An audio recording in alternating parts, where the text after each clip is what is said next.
Peace and love, ladies and gentlemen. You're now tuned into another episode of Talk That Talk with Q. I am your host, the one and only Q. Today we will be talking about the value of art and the critical role it has played from historical times up until today. Stay tuned. Love, talk that talk with you. Come on in, come speak your truth. Break the chain. Talk that talk with you. Alright, so let's get into it. This topic here, it hits home like very deeply for me because I am an artist of all mediums, and in this sense it gives me my creative freedom to be the person that I am, the human being that I am. It's not more so a way of just describing a thing that is done, or a class or a curriculum, anything like that. It's more of a pivotal role in history, like before there were written alphabets, it was images, it was drawings, whether it was on the walls inside of a cave, or the sculptures and imprints inside the Great Pyramids. This has been a monumental thing. I would say the second language since the beginning of time. And for most, it's like, I would say, like an afterthought. Like, art really doesn't matter as much to most people, you know. And it kind of trips me out, because for a person like me that really has based my life, my earnings, my life all around art in every sense of the form, whether it's painting, drawing, airbrushing, uh, metal fabrication, so on and so forth. It has played a pivotal role, and not just mine, but millions of other people. But I guess if it's not your thing, you won't put as much value into it. But this is where this episode shows the world just how critical it is. So let's take a step back for a minute. Imagine stepping into a dark cavern about 30,000 years old. Like 30,000 years ago. Imagine yourself then. All you see is a flickering light of some wood that's been burning with the fire. And the walls are vivid scenes of like mammoths, handprints, stick figures, and abstract symbols. No words, no alphabet, just pure visual storytelling through drawings, imagery. That's literally what we have discovered through time. This is like the original origin story of the value of art in itself. Before you got words and depictions, words, they were depictions of figures. The pre-alphabetic art, the first currency of meaning, is this was what it was. It was drawing, it was art. So this leads me to my key point number one. Art as a communication. Say the Covet in France dated back in 17,000 to 30,000 BP. There were pigments made from iron oxides The hunting narratives is what it was called. Act like new feeds for communal identity. What else? The Blompos Cave in South Africa, 75,000 BP, was engraved orchrey beads or orchrey beads. I'm sorry, I bushed that word up. Arguably, the first personal artistic expression was there, hinting at a status symbol for those beads in that cave. And you figure, like, why does something like that matters? In society, without writing, visual symbols, those symbols were the record recorded for the story. They store memory. They have taught survival tactics and cemented social cohesion. You know, I'm trying to, not do too much without the segment, without the pieces being broken up. But I want to jump into the deep stuff, but I'm trying to stay focused on building you up to it. You know what I'm saying? I'm just being real with you right now. That's why I'm kind of stumbling over the words, but I just want to hear it and get to the end point and my solutions. But I'm trying to give you a historical moment. So, the next key point that I would say would be the monumental art that we all know. So that monumental art is like in Giza, the pyramids and the Mayans, so on and so forth. Those are monumental pieces that the world knows commercially, shall I say. From the pyramids of the Parthenon, stuff like that, which leads to the key point of point number 2, art as a power architecture. The Great Pyramid of Giza, like I said, in 2580 BC, the outer casings alone, the top of it had a shining gold pyramid on the top of that pyramid, which was a beacon of light, energy source traveling from the next to the other. And it had the panels, they were the pharaoh's divine right. Their depiction of the energy that it harnessed and was able to send, like I would say today's time is Wi-Fi. You know what I'm saying? Without getting too deep with that, subjectively, Wi-Fi. Stonehenge is another one, like 2500 BC. Not just a calendar, its precise geometry reflects a shared cosmology that unified desperate tribes across Britain. Like, that was another major thing, the calendar, Another one would be the Parthenon frieze, or the frieze, however you might want to say it in that term. That was 44-7 to 432 BC.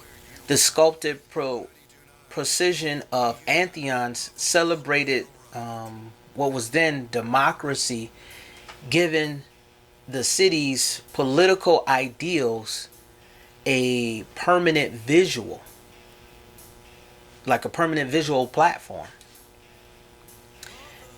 Why this matters, though?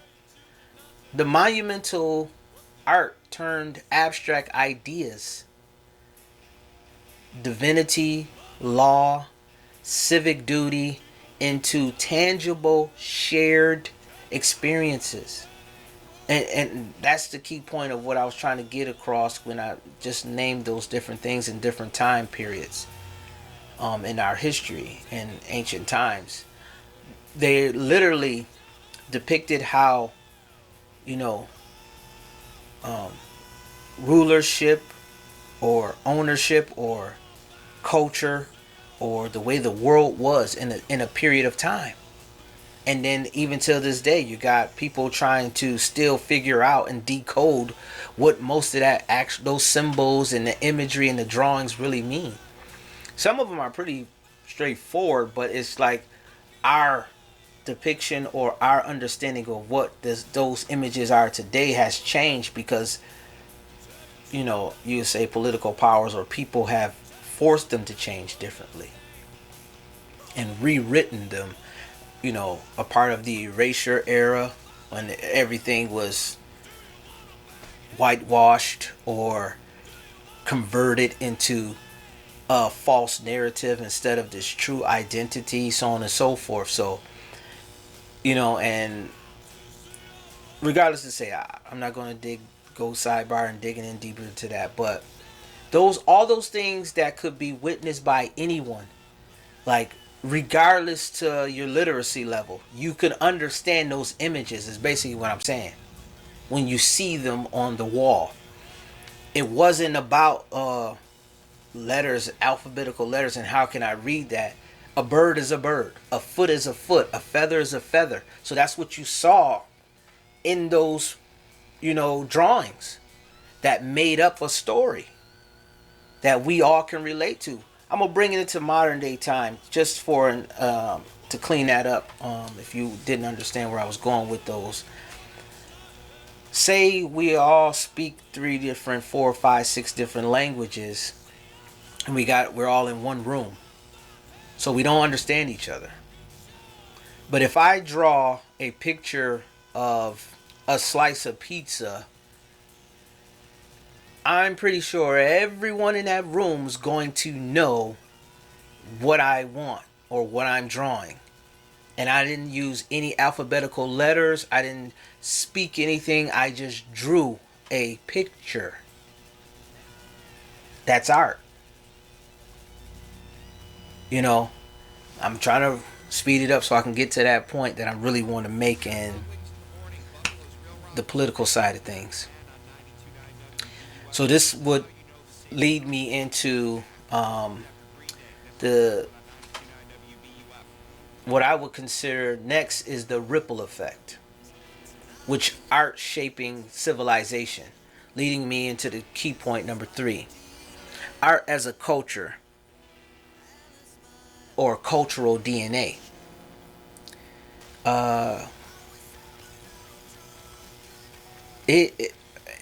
You hear everyone, every century, whether it was ancient times or now, art as a culture is the way to represent our culture through art, and that's all the art form. And what do you see? Visualization. That means whether it was designer clothes, again, goes back to another word associated with art, a designer. And or let's go in deeper, an architect, an architectural design or building. You needed an artist to be an architect, to have that architectural design built by the builders or the construction crew. Art is important in every way. Architects get paid pretty well for designing buildings. In every city and state, there was an architect behind these buildings. Whether it was predated or even to modern day time builders, an architect, which literally has the word art in it. Like, and people think nothing of this. Like art isn't that serious. Let's go back in the 14th century. For the Buddhists, murals traveled alongside species, spreading philosophical concepts across continents. Those images that they had and those philosophical motives, what we think of now is as the Buddha. Oh, they're silent, but focused and the most captivating in their mind. That imagery, that art, has stood the test of time. To even to this day, you think of a Buddhist, or what do you think of? I'll leave that to your own interpretations. Let's go to the next. Like I started to say before, the Mayans. In 250 to 900 AD, you know, the the let me see, the I don't know if that was considered hieroglyphics, but the glyphs, I would say,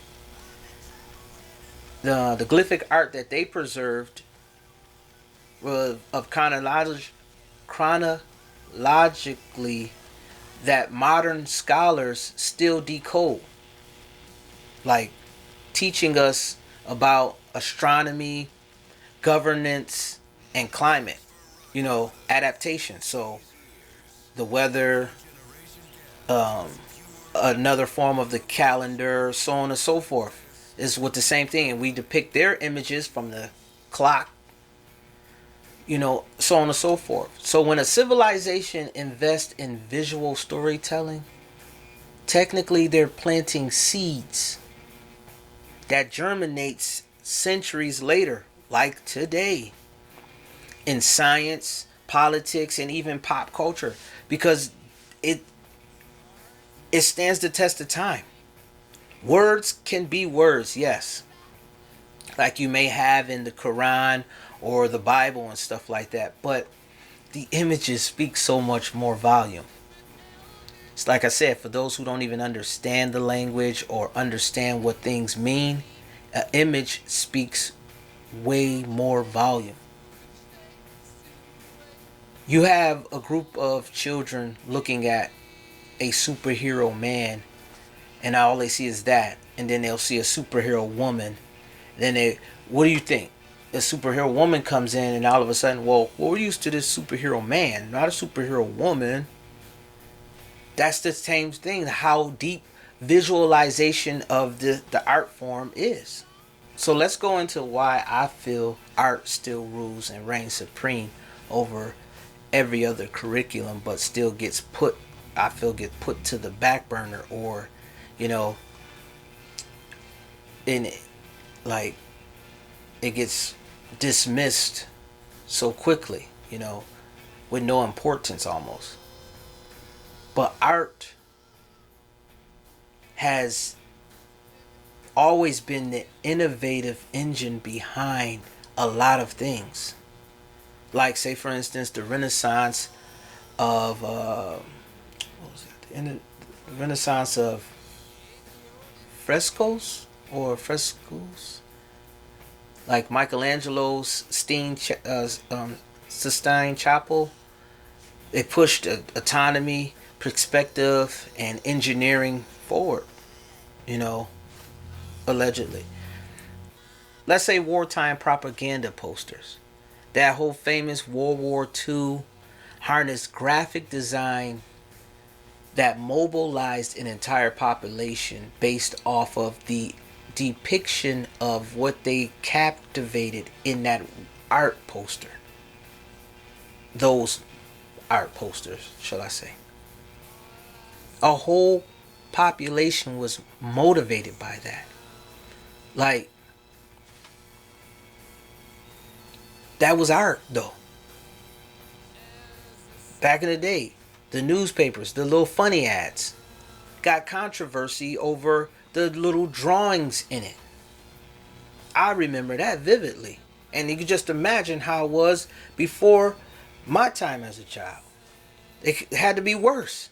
They really allowed them to put these type of pictures and dictate these, and to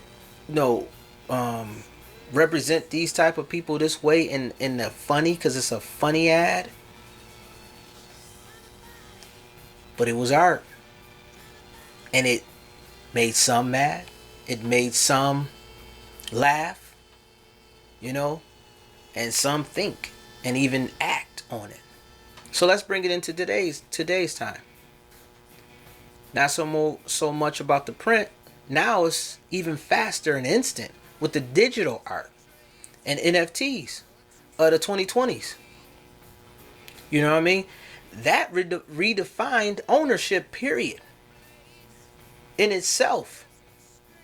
Democratized creation and it also opened up new revenue streams for creators, shall I say, for artists worldwide. Like instant. Here I'm going to draw something, whether it's provocative, whether it's race driven or whatever. It still gave these artists now an instant way to reach the world. You know what I'm saying? And this way is a reach forward too, because now we can have a growing sense of art in any form, whether we like it or not. You know what I'm saying? But the whole bottom line is every leap in technology or social change is first visualized, prototyped, then polarized through what? Art. Through art. You can't do it any other way. It doesn't exist without art. So my main issue was when art gets marginalized. You know what I'm saying? And art as vulnerable, as a vulnerable infrastructure, really starts to diminish and destroys what the severity and importance of what art really means. Just like in the recent school board votes in Texas, I believe, 2023 curriculum purge removed art classes to be cut from budgets. Come on, man. To remove art classes and cut from budgets is always the first thing to go with the school board decisions, the state decisions.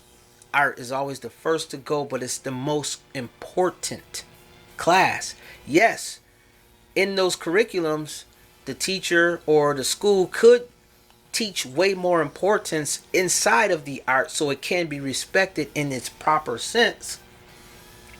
Then that way it maybe not be the first one of the curriculums to be on the chopping block every 2 to 4 years. You always see news reports talking about all the budget cuts, and the first thing to go is art classes, and second maybe gym, and then those after school programs.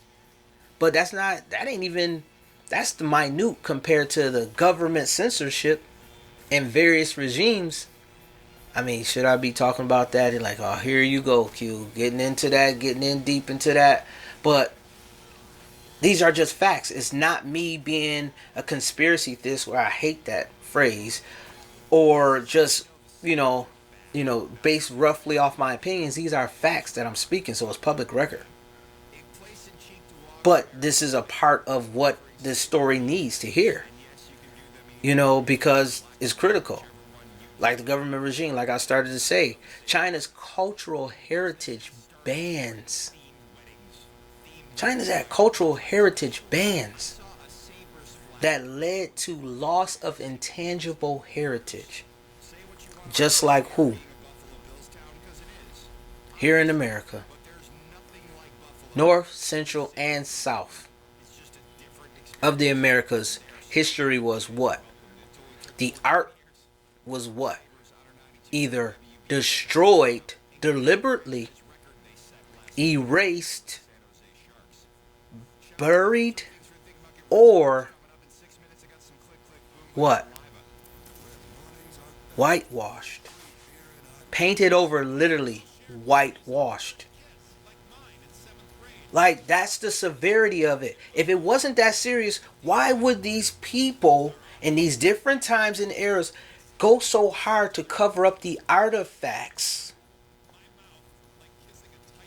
that told heritage stories of the lineage of people or indigenous people who roamed those lands? If art wasn't that serious, why would they go to those lengths to destroy it? Because without the alphabet or written text, those images told, those drawings, those sculptures told way more story. It gave you history, literally. It gave you everything you needed to see and understand. You just had to have that opened mind to depict what you were actually visualizing in those drawings, in those sculptures, so on and so forth, those artifacts. You know what I mean? Let's keep going. Even in the private donor sector, where funding became very short all of a sudden, they literally said art isn't a must-have. Art isn't a must-have in the grant program.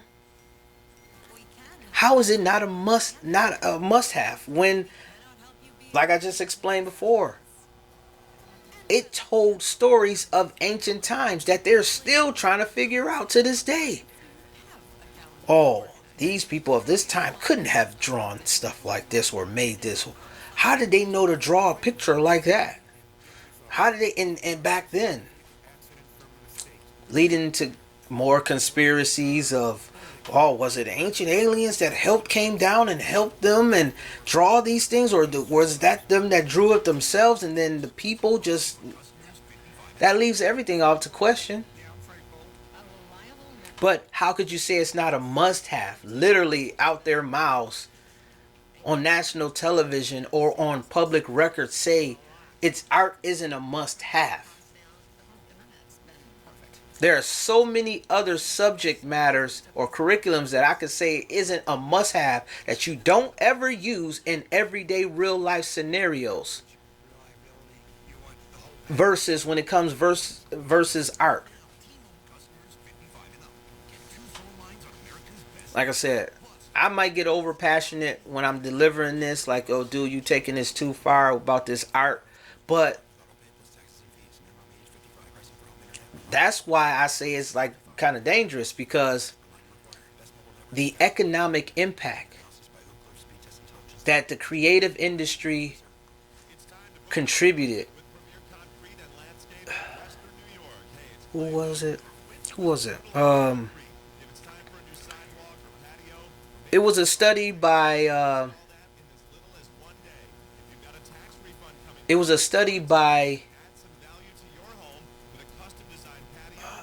what is it? I'm my bad. It was a study by the UNESCO in 2022 that creatives and in art in all forms made up economically $2.25 trillion. And I go back to it. Art isn't a must-have? Really? When the studies showed in 2022 that $2.25 trillion made up an economic GDP globally? Come on. Cutting art literally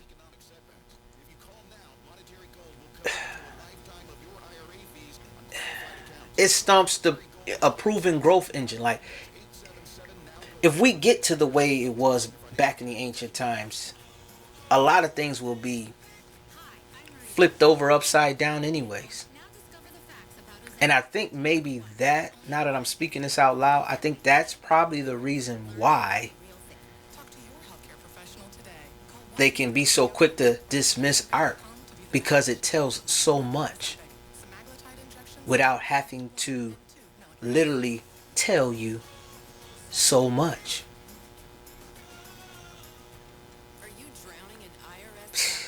Man, you step into that on your own understanding, because each one can visualize it differently. Even words, people can still take the same words and interpret it totally different. You know what I mean? So for most though, when you depict an image is an image. The story beneath it is the understanding. It shows the level of intelligence that you have when you visualize it. Like I said, it's a whole science behind this thing, and it's more than just drawings or paintings or sculptures, like the common society or even the political parties want to try to diminish it as or demoralize it as. So let's keep going. Studies show that children with regular art exposure, regular, just not even the high advanced art, regular art exposure have 30% higher empathy scores and better problem solving abilities. And guess who did that study? Harvard. The Harvard Graduate School of Education did that study in 2021 to prove art matters. Come on. Removing art from the timeline, shall I say, is basically erasing. That's basically like you're saying, erasing the cave paintings that first taught humans about community, you know what I'm saying? About life, fire, all that type of stuff. That's that same type of thing there. So what I feel is a way that we can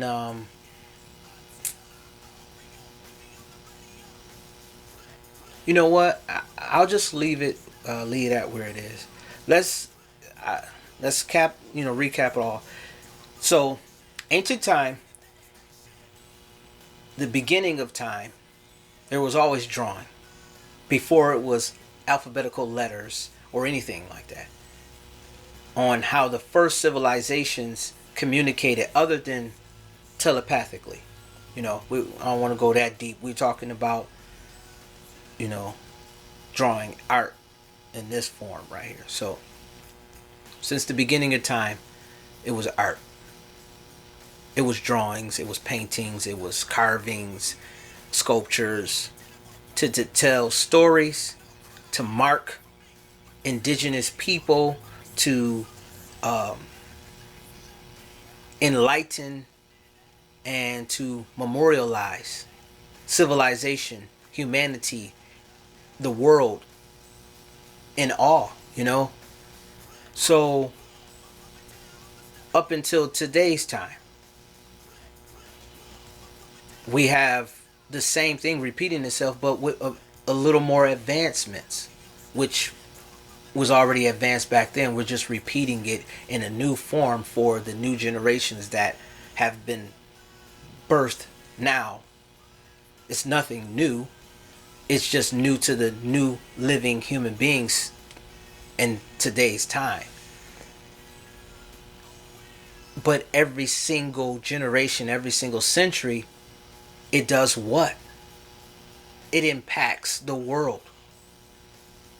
Art in every medium impacts the world. So, like I always do, I try to come with solutions on every episode. One, I would say come together with community-backed micro grants. For an example, like if local teachers and stuff like that, or of every school or something, like art teachers and stuff, you committed all this time to go to school to be an art teacher, and you're obviously passionate about it. Why don't you come together as a union or a form of community somehow and petition in with your local states and cities a grant that guarantees your program survives partner with local businesses to fund an after-school art club or something like that. Small donations as little as $5 for the parents or stuff like that, which $5 could technically sustain materials for a whole class in for one day.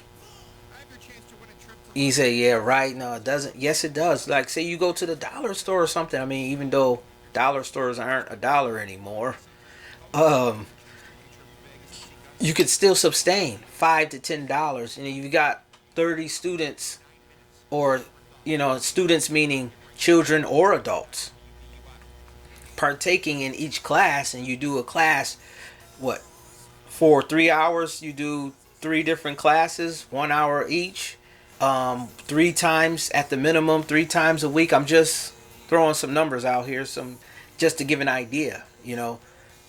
That would sustain and keep art alive. And that alone can go a far way, especially if you're doing this in a community sense, in a community form, like I said. So, solution number 2, I would say create policy pitch decks. Like, this is more on the, political. Create a 5-slide template that quantifies art, ROIs, return on investment in the economy, academic, and health sectors. Like, use it when meetings, school boards, or city councils want to work in their budgets and the dismissal or whatever of certain programs. I think that will be the perfect thing for that when it comes to the city councils and stuff like that. The next solution I would say is of course, digital preservation and open source museums. Like, we definitely need way more than the Vatican and the American history, or the ancient artifacts of Africa and all that stuff like that. We need more that locally, that individuals, those small stories in the backwoods that get dismissed, that chose true stories that may not have been washed over or destroyed purposely just to diminish some indigenous stories or history or facts, more importantly. And that should be filled locally with your sculptures, paintings, and have students work into a free access online archive or something, like where people can see that stuff. But you locally, you got a grant for it, and then upload it all digitally and preserve it that way, so that with the digital format, it can be erased, frozen too, but at least you have multiple copies or multiple images of what told a pivotal point in history somewhere. And take those things, leverage that platform, like sketchbooks, Sketchfab, Wikipedia, Wikimedia, Commons, and stuff like that, and that way the history can move on. The next solution, I would say, I think that's the fourth one, I would say advocacy through storytelling. Like encourage parents, alumni, and artists to share anecdotes on social media, or whatever platform that they may have, or their community that they may have. Share those thoughts, through viral stories that shift public opinion faster than any lobbyist can. And we've seen that time and time again on the political realm. I hate to keep wanting to stab at the political, but those are the ones who abuse the power the most for their personal gain, whether it's to control or rule over a group of people, whatever. Uh, but what I want to do personally, my solution, I want to kick off a 15-day art sprint right after this episode. Every day, 14 day, I'm sorry, I will post a 30-second video of a piece of historic or modern art and how it changed you know, or didn't change the world because it was covered up or destroyed. To create a tiny homage, it could be like a doodle, a collage, or a short poem, a script from a speech from someone that was from a piece of an artifact, that might have got destroyed, but someone talked about it or wrote a note about it because they can't find it or someone took it. Invaders came and took artifacts and won't give them back. Man, I just dug into a whole nother thing. That just sparked another thought in my mind that I should have mentioned earlier. You know how many other countries invaded, quote unquote, Africa alone and took vital artifacts? And this is all public record, so I'm not doing any conspiracy or hypothesizing my own opinions or anything like that. When certain countries in Africa started to ask for their artifacts that told their indigenous and an historical story, they repeatedly refused to return their stolen goods. Now, let's just give some context here. You steal anything from someone, what does that come with? Repercussions, right? Jail time, someone hurting someone else, or whatever have you. But because of the level of disrespect that they provide all Africans over in Africa, because they feel that there's their territory or they aren't superior or of no value, the people there or whatever, they constantly refuse to give artifacts back. Stuff is bogus, man. It's wild. And then if they were to react, oh, it's just an artifact.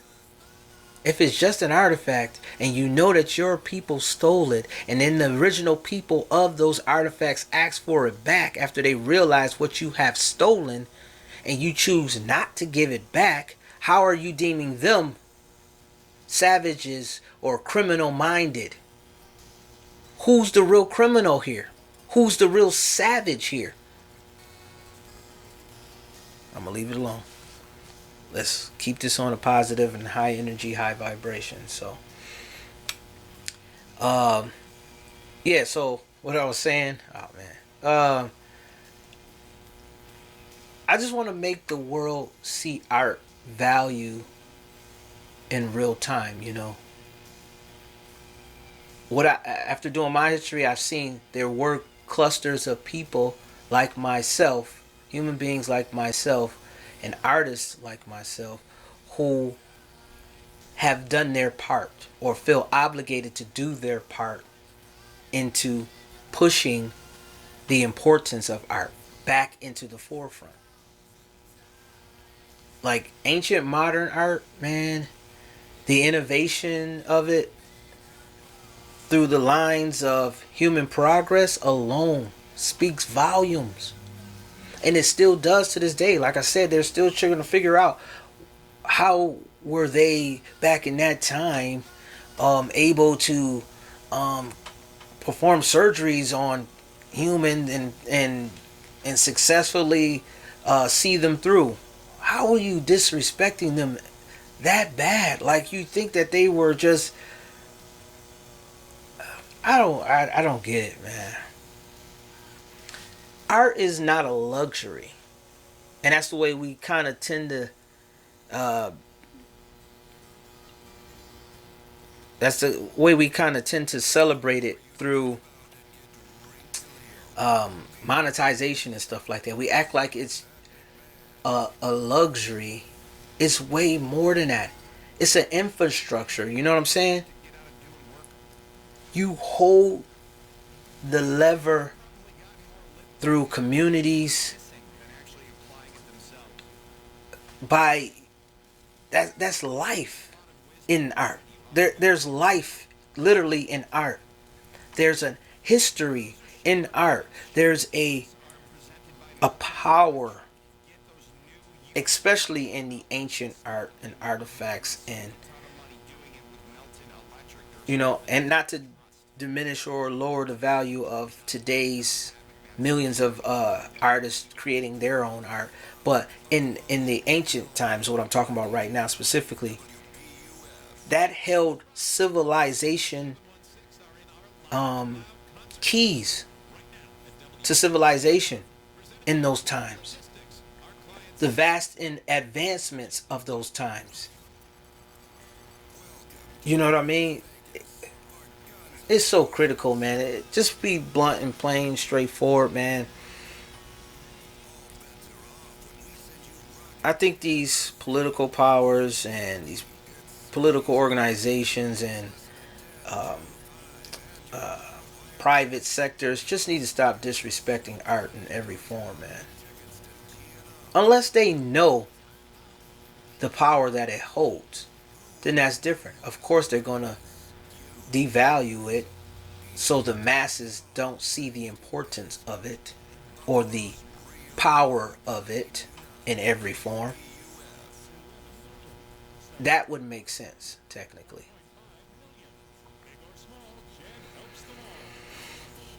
Uh, where was I? I'm sorry. Man, I get passionate about the things that I'm passionate about.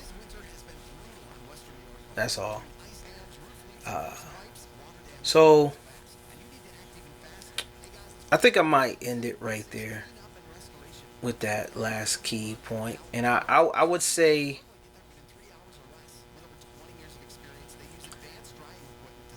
if you walked away from this with a fresh appreciation for the caves on the cave walls with pictures on it, the pyramids, and even hell, the pixels on your phone is another form of art and architectural design. If you got something out of this, please like, comment, subscribe. I would truly appreciate that. I know I haven't ever asked for that, but the algorithm and certain people said I should start reminding people to like, comment, and subscribe. I would truly appreciate it if you liked, comment, and subscribed. I don't even. It sounds weird even just then, just coming out. But seriously, with all seriousness, I would love, truly love for everyone to share it, even share your opinions on art and how it might have affected you or others that you might know, or if you ever like figured like, oh yeah, I like it so much, but I can't draw. I don't really like. I really don't have it, but I love art, but I just can't draw, or I just can't. It's all types of forms of art. Like I said, I'm an art medium of I'm an artist of all mediums, pretty much. Whether it's airbrushing, uh, canvas painting, uh, sculpting, clay, or metal fabrication with welding. Those are skills. Some of them are skilled trades, but they're also forms of art that was used back in the day, like forging through fire, metals through fire and stuff like that. That's another art form. It's still forms of art that helped shape civilization. You cannot dismiss art. Period. That's all I'm saying. You just can't just keep, oh, that's the first thing to go. I just want to cut art every time it comes up when we need to do a budget cut. Let's think of art as the number one um, uh, thing to do is cut art first. Come on. Come on. Really? Come on. So, like the title said, the value of art. It really is really not a debate. It's the bedrock of civilization, you know. It's literally the bedrock of civilization. There's like literally is what I mean. Like it was carved into stone. At the beginning of time, you know, there's no other way around it. There's nothing else. There was nothing else. Nothing else but drawings on the walls that depicted a time period of civilization. There was nothing else. It was a roadmap for defining art and like, you know, I don't know. I digress. Either way, this has been another episode of Talk That Talk with Q. I am your host, the one and only Q, and I truly thank you if you stuck around to tune in on this episode of The Value of Art Part 1. In the next episode, I will be taking a sit down with the one and only Princessa from Princessa's Art Gallery and Studio on Hurdle Avenue, and talking to her about her achievement, her accomplishment, and how she views art. And obviously, she chose to open up an art studio in itself, so that tells you a lot of how important she feels art is. So stay tuned for that. Until next time, this is Q signing off. Peace. Share